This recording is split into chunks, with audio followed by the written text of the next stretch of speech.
All right, to everybody out there, thank you so much for joining us. Please make sure you drop a question if you have in the comment section for Fabrizio. We'll try to get the best ones out to him as possible. We were going to start on the Mourinho controversy, but instead, yesterday, Cristiano Ronaldo had different ideas. Breaking news yesterday, as you reported, his interview with Piers Morgan. He said some unbelievable comments about Manchester United and the people at the club. Absolutely hammered Ten Hag, hammered Ralf Rangnick, and seemed like a very unhappy Cristiano Ronaldo. I mean, this is absolutely crazy, Fabrizio. Thanks you for being on top of it. But what's the reaction been like since? Incredible stuff, first of all. I agree with you, and I think it's pretty clear. It's incredible. It's unbelievable because you see a player like Cristiano Ronaldo speaking like this while he's under contract with the club. Usually we see probably this kind of interviews after the experience at the club, and so maybe when the contract has expired. But in this case, he's under contract. We have the second part of the season, and at the moment, Cristiano Ronaldo has still no agreement with any other club. So of course, he will look for a solution in January after this interview is pretty clear. But the situation is complicated because now also for Manchester United to manage the situation with Cristiano is not going to be easy.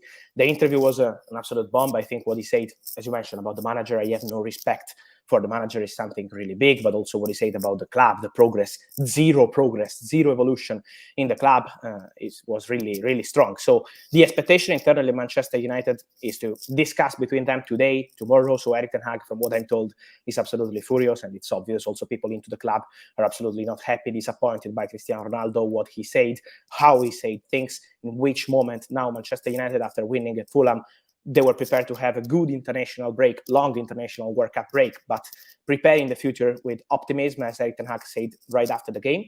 And now they have this Cristiano Ronaldo bomb internally to manage. So it's not going to be easy, I think, to manage this story in public and also on the market, because we know that, okay, now we have the bomb in public, but the Cristiano Ronaldo issue was there since June, since July, since August. And Manchester United and Cristiano Ronaldo tried to find a solution, but it was not easy to find the right club for Cristiano to satisfy Cristiano ambitions. So was not easy. And now in January market, that is even more complicated because, for example, Bayern already announced they are not going to sign any player. Chelsea, let's see what they want to do, but they are going for Kunku, we know. So do they want Cristiano Ronaldo again? Clubs in Italy, we had rumors about Napoli in August, but Napoli, as we mentioned, they are flying and I don't see them touching the squad in January. So it's not easy to find the right club for Cristiano Ronaldo. And final point of the domino, if Cristiano will leave, as we expect, Manchester United need to sign a new striker in January. Absolutely, because they have Rashford, okay, he's doing fantastic, but also Anthony Martial with many injuries. They need one more striker, and it's not easy to find a striker at Manchester United level in January. So it's a complicated domino with one of the best players in the history like Cristiano Ronaldo. What's your personal opinion on this situation? I mean, obviously, you know the game so well. You work around a lot of people who are dealing with Cristiano Ronaldo. You work around people who are dealing with Manchester United. I mean, is he right to do this? Is it a wrong thing for him individually? Does it ruin his legacy? I mean, your personal opinion, that's what I want to know. I mean, is this just him grabbing the headlines once again before he leaves? I mean, it seems to me like it's a ridiculous idea for him to do something like this and ruin what could have been possibly the greatest legacy at the biggest club in the world. Yes, I understand this point of view, but I also think that he was really, really suffering in the last 2, 3, 4 months being on the bench, not playing in some key moments. I still remember the Manchester derby for Cristiano was not easy to be there and not playing in a key game and see your team destroyed by Manchester City. So there were many difficult moments for Cristiano, even during the summer, when Manchester United also created some problems when they had some possibility, for example, at one point with Chelsea, and they didn't want to discuss with internal clubs in the Premier League.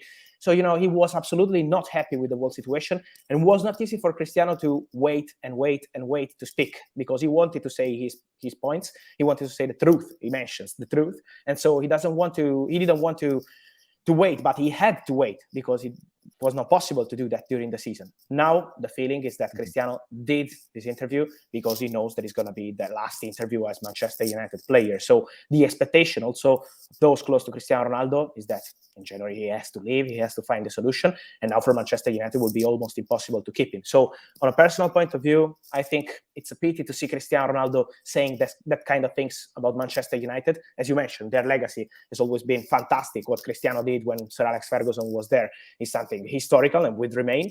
But also this part of the story was really disappointing.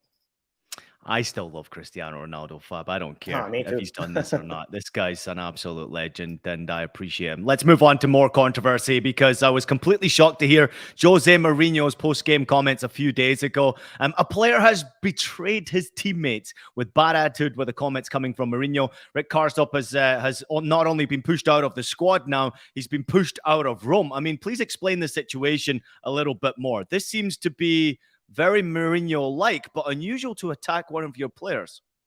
Yes, unusual, but we know that for Jose Mourinho, as he always mentions, the most important part in football is the approach you have. It's not just about the quality, it's not just about your skills, but it's about the approach. And he was not happy with Rick Karsdorp's approach in the game with Sassuolo, the game they played on Thursday. He was absolutely not happy with that. Oh, it was on Wednesday. He was absolutely not happy with that because of Karsdorp's approach in the dressing room and when he was on the pitch. So in the final minutes, they conceded a goal by Pinamonti, and this was the real problem. Jose Mourinho was absolutely furious. Then there was a complicated situation in the dressing room. So on Wednesday, after the game, Jose Mourinho said that those words about a player, a mysterious player, but not mentioning the name. And then Rick Karsdorp was not called up for the game with Torino, and he already left the city. Because I'm using the words of a former director of Roma, Walter Sabatini, one of the most important sport directors Roma had in the last few years, and he said, in Rome, it's not like in the other cities. It's not like in Milano or any other city in Italy. You can't go to the shops, for example, in the center of the city, if you have a big issue with the teammates, if you have a big issue with the manager. So they were not so happy with Roma making the name public, but now everything is public. Rick Karsdorp is the name, Rick Karsdorp is the player, and Rick Karsdorp will leave Roma in January. So it's a big controversy. Jose Mourinho was absolutely not happy with his approach. It was a matter of respect also for the teammates, and so this is why they were trying to find a solution for Karsdorp, and I think he will leave Roma in January. Very interesting to see this type of attack. But also, as you mentioned there, when you put a player in this vulnerable situation, you're also putting a human being in danger in a city like Rome, where you know he is recognized everywhere. His family can't go where they want to go. Yes. Sounds to me like he's left the city. But what about his future? I mean, let us know what Rick Karsdorp is doing right now. He's left Rome, but what's next for him? What clubs could potentially be his next destination? Yes, there are some options because some Italian clubs are looking for a right back. For example, we had rumors on Juventus because Juventus will go for a fullback in January, and Karsdorp, Odriozola from Real Madrid, they are names that they are studying, but it's not there is not some kind of negotiation yet. So it's just an idea, it's just a possibility. And then some Dutch club, because of course Rick Karsdorp is Dutch. They know him very well in Eredivisie, so it could be a possibility for him to go back to Eredivisie. Now he's no longer in Rome because, as you mentioned, he was in kind of danger. It's not an easy situation, and so they wanted to feel protected, and this is why they left the city. They are together with the family in their own country, and then I think in January the player will be transferred to a Eredivisie club or Serie A club.